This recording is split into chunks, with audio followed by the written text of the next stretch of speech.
بسم اللہ الرحمن الرحیم اعوذ باللہ من الشیطان الرجیم بسم اللہ الرحمن الرحیم وبہ نستعین۔ ہماری گفتگو لمعہ ششم میں اور لمعہ ششم میں بھی کتاب المیراث میں اور وارثوں کے 3 طبقے تھے، ان میں سے تیسرے طبقے کے بارے میں ہے، یعنی میت کے اعمام و اخوال۔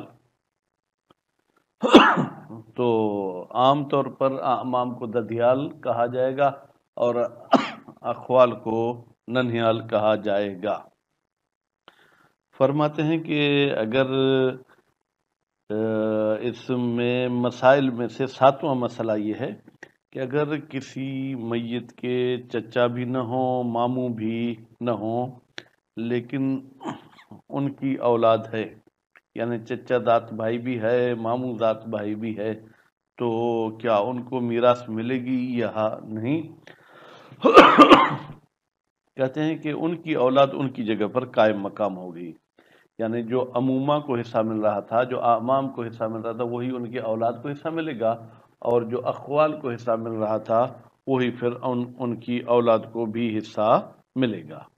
لیکن ایک فرق ہے کہ اعمام والی سائیڈ جو ہے اس میں اگر اعمام 2 قسم کے ہوں، ابوینی اور ابی، تو ابوینی کے ہوتے ہوئے ابی کو میراث نہیں ملے گی، خود اعمام ہوں یا اولاد الاعمام ہوں۔ اور اگر ابوینی نہیں ہے تو پھر ابی کی نوبت آئے گی۔ اور اخوال میں بھی اگر اخوال ہوں تو ان کی اولاد کو نہیں ملے گی، اخوال نہ ہونے کی صورت میں جو ہے کیا ہے جناب ان کی اولاد کو میراث ملے گی۔ لیکن وہ جو ننھیال والے رشتہ دار ہیں ان میں پھر مذکر مؤنث سب برابر اٹھائیں گے، اس میں ڈبل والا حصہ نہیں چلے گا۔ البتہ یہ جو اولاد العمومہ ہے اس میں لذکر حظ الانثیین، ٹھیک ہے، یا ضعف الانثیین، ایک مذکر کو 2 مؤنث کے برابر ملے گا۔ لیکن اولاد العمومہ میں اگر ابوینی اولاد العمومہ ہے تو پھر ابھی اولاد العمومہ کو کچھ نہیں ملے گا۔ تقسیم دونوں میں ویسے ہی ہوگی، یعنی لذکر مثل حظ الانثیین، ٹھیک ہے، لیکن ابوینی کے ہوتے ہوئے ابھی کو نہیں ملے گی۔ خوب، یہ تو 7ویں مسئلے کا یوں سمجھیں کہ مختصر سا خلاصہ۔ اس کے بعد پھر فرماتے ہیں کہ 8واں مسئلہ یہ ہے کہ اگر میت کے کوئی قریب تر رشتہ دار ہے تو وہ قریب تر بعید والے کے لیے رکاوٹ بنے گا، پھر بعید کو جو ہے کیا ہے وہ میراث نہیں ملے گی۔ مثلا ابوینی قریب ہے، ابھی بعید ہے، ٹھیک ہے، تو ابوینی کو ملے گی، ابھی کو نہیں ملے گی۔ صرف ایک مورد کو استثناء کرتے ہیں، پھر دوسرا مورد بھی استثنائی ہے جو آج کے درس میں ہم نہیں پڑھیں گے۔ وہ یہ ہے کہ میت کا ایک چچا ہے وہ صرف ابی ہے، اور ایک چچا کا بیٹا ہے وہ ابوینی ہے۔ بھائی یہ چچا ابی کیسے ہوتا ہے؟ یعنی میت کا باپ اور یہ چچا باپ کی طرف سے بھائی ہیں، ماں کی طرف سے بھائی نہیں، تو اس کو ام ابی کہیں گے۔ اور اگر میت کا باپ اور میت کا چچا ماں کی طرف سے بھی بھائی ہوں اور باپ کی طرف سے بھی بھائی ہوں تو اس کو ام ابوینی کہیں گے۔ اب اگر ابوینی ام کا بیٹا موجود ہے تو وہ چچا کے لیے رکاوٹ بنے گا، حالانکہ چچا اقرب ہے، چچا کا بیٹا ابعد ہے، لیکن یہاں پر وہ الاقرب و یمنع الابعد والا قانون جاری نہیں ہوگا۔ تو یہ مختصر خلاصہ ہے، مزید ہم عبارت کی طرف۔ تو یعنی ان مسائل میں سے میں نے آپ کی خدمت میں عرض کیا تھا کہ یہ 9 مسائل ہیں، ان میں سے 7واں مسئلہ جو ہے وہ اولاد العمومت یا عمومت۔ اب یہ میں نے کوشش تو کی 1-2 لغت میں دیکھنے کی کہ عمومہ ہے عین پر فتح یا ضمہ مجھے نہیں ملا، ٹھیک ہے، اور خولہ ہے یا خولہ یہ بھی مجھے نہیں ملا۔ ترجمہ اور مطلب تو بالکل واضح ہے کہ چچا کی اولاد اور ماموں کی اولاد یقومون مقام آبائہم، وہ اپنے آبا کے قائم مقام ہوں گے، کس بات میں؟ میراث اٹھانے میں۔ یعنی اعمام کو 2 ثلث ملیں گے اور جو ہے کیا ہے خولہ کو جو ہے کیا ہے ایک سلس ملے گا۔ خوب، و امہاتہم، اور اپنے ماؤں کے قائم و مقام ہوں گے، عند عدمہم، عدمہم کی ضمیر کہاں جائے گی؟ آباء و امہات کی طرف۔ صرف امہات کی طرف تو مذکر کی ضمیر نہیں جائے گی، لیکن آباء اور امہات کو جب آپ ملائیں گے تو آباء کو غلبہ دیں گے امہات پر، تو پھر جو ہے کہ یہ مذکر جمع کی ضمیر اس کی طرف پلٹ سکتی ہے۔ وَيَأْخُذُ كُلُّ مِنْهُمْ، اب منہم کی ضمیر جائے گی اولاد کی طرف، ان اولاد میں سے ہر ایک لے لے گا نصیب من یتقرب بہی، اسی کا حصہ جس کے ذریعے یہ قریب ہو رہا ہے۔ خوب، نصیب من یتقرب بہی، بہی کی ضمیر بھی من کی طرف جائے گی۔ فَيَأْخُذُ وَلَدُ الْأَمَةِ، پھپھی کا لڑکا لے گا، وَإِنْ كَانَ أُنْثَىٰ، اب لڑکا تو ہم ترجمہ کرتے ہیں، پتہ نہیں کیوں ہمارے دماغ میں ولد سے بیٹے کی طرف ذہن جاتا ہے، حالانکہ ولد بے معنی اولاد۔ وَإِنْ كَانَ، اگرچہ پھپھی کی اولاد مونسی کیوں نہ ہو، ثلثین، یہ ثلثین جو ہے یاخذ کے لیے مفعول ہے، یعنی پھپھی کی بیٹی 2 ثلث لے گی کیونکہ وہ ددھیال میں سے ہے۔ وَوَلَدُ الْخَال، اور ماموں کی اولاد، وَإِنْ كَانَ ذَكَرًا، اگرچہ ماموں کی اولاد لڑکا ہی کیوں نہ ہو، الثلث، وہ ثلث لے گا۔ وابن الامت بنت الام، اچھا اگر پھپھی کا لڑکا ہے اور چچا کی لڑکی ہے تو پھر کیا ہوگا؟ فرماتے ہیں کہ وابن الامت بنت الام الثلث، وہ ثلث لے گا۔ کذالک، یعنی کیا مطلب؟ فرماتے ہیں کہ ایک طرف سے پھپھی کا لڑکا ہے اور دوسری طرف جو ہے کہ جناب میت کے چچا کی لڑکی ہے، تو جو چچا کی لڑکی ہے وہ 2 ثلث لے گی۔ کیوں؟ اس لیے کہ وہ چچا کی طرف سے رشتہ دار ہے اور یہ لڑکا جو ہے پھپھی کی طرف سے رشتہ دار ہے، تو پھپھی اور چچا بھی اگر ساتھ ہوتے تو پھپھو کو جو ہے کیا ہے چچا کے آدھا کے برابر ملتا۔ وَيَتَسَاوِي ابن الخال ابن الخالہ، اچھا ماموں کا لڑکا اور خالہ کا لڑکا یہ دونوں مساوی ہیں، کیونکہ یہ ماں کی طرف سے رشتہ دار ہیں تو اس میں لڑکے اور لڑکی کا کوئی فرق نہیں ہے، اور اسی طریقے سے ماموں ہو یا خالہ ہو اس کی اولاد میں بھی کوئی فرق نہیں ہے۔ وَيَأْخُذُ أَوْلَادُ الْأَمْ لِلْأُمِّ، اچھا اگر کوئی چچا امی ہے، اس چچا امی کا بھی دیکھیں مطلب یہ ہے کہ میت کے باپ کی ماں اور اس چچا کی ماں ایک ہے، باپ الگ الگ ہیں، تو جو چچا امی ہے اس کی اولاد لے گی سدس، ان کان واحدن، اگر وہ اولاد ایک ہے، وہ ثلث، اور وہ ثلث لے گی ان کان اکثر، اگر وہ ایک سے زیادہ ہے، والباقی، اچھا یہ چچا جو امی ہے اس کی اولاد نے جو حصہ اٹھا لیا، اس کے بعد جو مال بچے گا لأولاد الام، وہ چچا کی اولاد کے لیے ہوگا، للابوین، وہ چچا ابوینی ہو، او للاب، یا وہ ابی ہو۔ وَقَذَ الْقَوْلُ، اور اسی طریقے سے ہماری بحث ہے فی اولاد الخؤلۃ المتفرقین، ماموں کی اولاد میں جب وہ متفرق ہوں مؤنث اور مذکر کے لحاظ سے۔ خوب، وَلَوْ اجْتَمَعُوا جَمِيعًا، اچھا اگر ایک میت کے یہ سب کے سب رشتہ دار موجود ہیں، یعنی کیا؟ یعنی اس کے ماموں کی اولاد بھی ہے، اس کے خالہ کی بھی اولاد ہے، اور پھر وہ خالہ بھی کیا ہے امی ہے، ٹھیک، اور پھر اس کے ماموں اور خالہ ہیں جو کہ ابوینی ہیں یا ابی ہیں، تو یہاں پر جو امی خالہ ہوں گی، خالہ کی اولاد، وہ سدس لے گی اگر ایک ہے، ایک سے زیادہ ہے تو ثلث لے گی، اور باقی جو بچے گا وہ جناب ابوینی ماموں کی اولاد کو ملے گا۔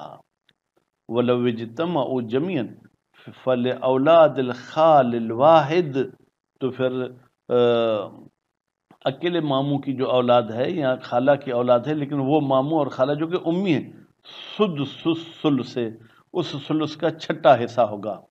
وَلِأَوْلَادِ الْخَالَيْن أَوْ خَالَتَيْن، اور اگر دو ماموں کی اولاد ہے یا دو خالہ کی اولاد ہے، او ہما یا دونوں ہیں، یعنی خالہ بھی ہے اور ماموں بھی ہیں، سلس سلس سے ان کو سلس ملے گا، وہ باقی ہے، باقی جو مال بچے گا وہ للمتقرب منہم بالاب، یہ ہے سب ماموں کی بات ہے، لیکن اوپر والے وہ ماموں تھے امی اور دوسرے ماموں کیا ہیں؟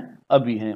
وَقَذَا الْقَوْلُ فِي أَوْلَادِ الْعُمُومَةِ، اور اسی طریقے سے بحث ہوگی عمومہ کی اولاد میں، المتفرقین جو کہ متفرق ہیں، بالنظر الی الثلثین، ثلثین کے لحاظ سے، یعنی جو امی ہوگا اس کو کم ملے گا، جو ابوینی ہوگا اس کو زیادہ ملے گا، وہکذا، اور اسی طریقے سے پھر اولاد الاعمام نہیں بلکہ اولاد الاعمام، اس میں بھی ایسی تقسیم ہوگا۔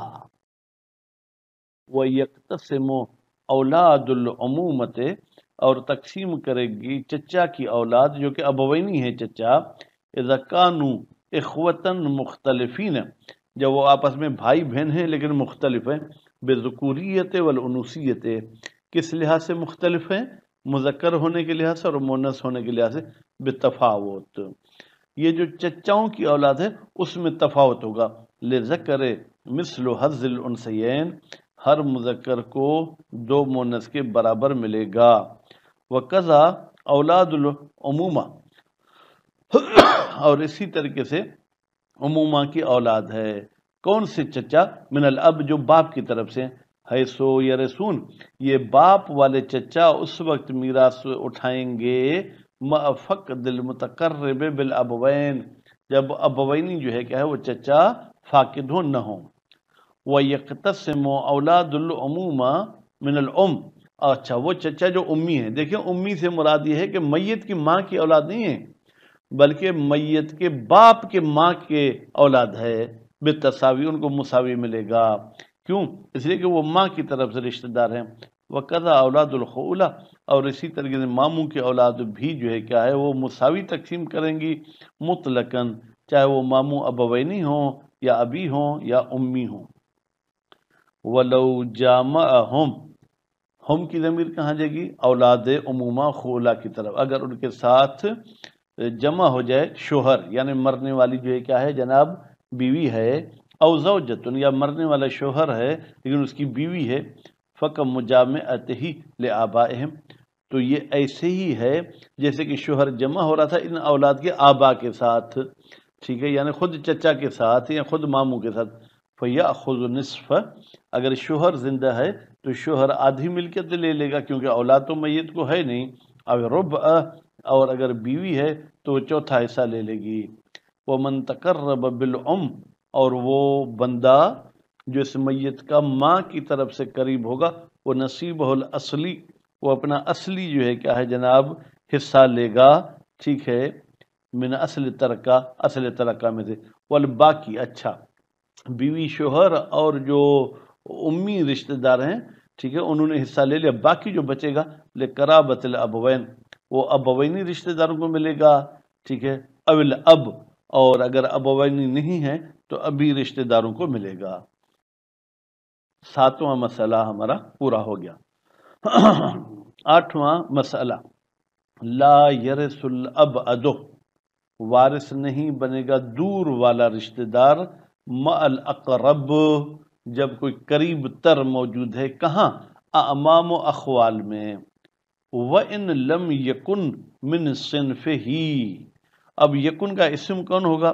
اقرب، اگرچہ وہ اقرب اس ابعد کے صنف میں سے نہ ہو، یعنی ممکن ہے صنف الگ الگ ہو، یعنی دونوں مثلا چچا نہیں ہے، دونوں ماموں نہیں ہے، مثلا فلا یرث ابن الخال، ماموں کا بیٹا وارث نہیں بنے گا، ولو للابوین، اگرچہ وہ ماموں ابوینی ہو، ٹھیک ہے، مع الخال، جب خال موجود ہے تو، ولو للام، اگرچہ وہ خال ابوینی نہیں بلکہ امی ہے، تو اب یہاں پر جو ہے کیا ہے خال قریب تر ہے تو ابن خال وارث نہیں بنے گا، اگرچہ ابوینی اور امی کے لحاظ سے ابن خال قریب ہے، ولا مع الام مطلقہ، اور اسی طریقے سے ابن خال چچا کے ساتھ، اگر میت کا چچا ہے تو بھی ابن خال کو حصہ نہیں ملے گا، مطلقاً، چاہے چچا ابوینی ہو چاہے ابی ہو چاہے امی ہو۔ ولا ابن العم، اور اسی طریقے سے اگر چچا کا بیٹا ہے تو وہ وارث نہیں بنے گا مطلقاً چاہے ابوینی چچا ہو، ٹھیک ہے، یا ابی ہو، مل عمت جب میت کی پھپھو موجود ہے، کذالک پھر پھپھو میں کوئی فرق نہیں ہے کہ وہ ابوینی ہے یا ابی ہے۔ ولا مع الخال، اور اسی طریقے سے چچا کا بیٹا میت کے ماموں کے ساتھ بھی میراث نہیں اٹھائے گا مطلقہ، چاہے وہ ماموں ابوینی ہو، ابی ہو یا امی ہو۔ وَكَذَا أَوْلَادُهُمْ لَا يَرِثُ الْأَبْعَدُ مِنْهُمْ عَنِ الْمَيِّتِ مَا الْأَقْرَبِ إِلَيْهِ، اور اسی طریقے سے اولادہم، یعنی یہ اولاد الاعمام اور اولاد الاخوال بھی میراث نہیں اٹھائیں گے، ٹھیک ہے، ان میں سے جو بعید ہے میت سے، مال اقرب الیہ، جب کوئی بندہ میت کے قریب تر ہے، کا ابن الام مع ابن الام، ایک طرف سے میت کے چچا کے بیٹے کا بیٹا یعنی کزن کا بیٹا ہے، مع ابن الام، اور دوسری طرف خود چچا کا جو ہے کیا ہے وہ جناب بیٹا ہے، تو اس صورت میں چچا کا بیٹا اٹھائے گا۔ اور ابن الخال، یا ایک طرف چچا کے بیٹے کا بیٹا یعنی کزن کا بیٹا ہے اور دوسری طرف ماموں کا لڑکا ہے، تو چچا کا بیٹا نہیں اٹھائے گا، الا سوائے ایک مورد کے۔ وہ کون سا مورد ہے؟ فی مسئلت ابن العم للابوین، جب اس میت کا کوئی چچا کا بیٹا ہو اور وہ چچا بھی ابوینی ہو اور دوسرا چچا ہے جو ابی ہے، تو یہاں پر بھی قانون کے مطابق چچا کو میراث ملنی چاہیے، ابن العم کو نہیں ملنی چاہیے، لیکن اس مسئلے کو انہوں نے استثناء کر دیا ہے۔ فَإِنَّهَا، بتحقیق یہ مسئلہ ابن ام والا، خارجۃ من القاعدۃ، یہ اس قاعدے سے خارج ہے، الاقرب اور الابعد والے سے، بالاجماع، وقد تقدمت، جبکہ یہ مسئلہ گزر چکا کہاں پر؟ فصل اول میں بھی۔ وَهَذَا بخلاف ما تقدم فی الاخوۃ والاجداد، فرماتے ہیں اور یہ جو مسئلہ ہے، خوب یہ اس مسئلے کے بھی خلاف ہے جو گزر چکا اخوہ اور اجداد کے مسئلے میں۔ فإن قریب کل من الصنفین لا یمنع بعید الآخر، ہم نے کہا تھا الاقرب یمنع الابعد، لیکن اخوہ اور اجداد میں ایسا نہیں ہے۔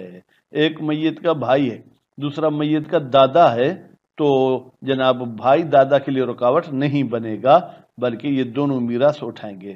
اب یہ فرق کیوں ہے انشاءاللہ اگلے درس میں ہم پڑھیں گے۔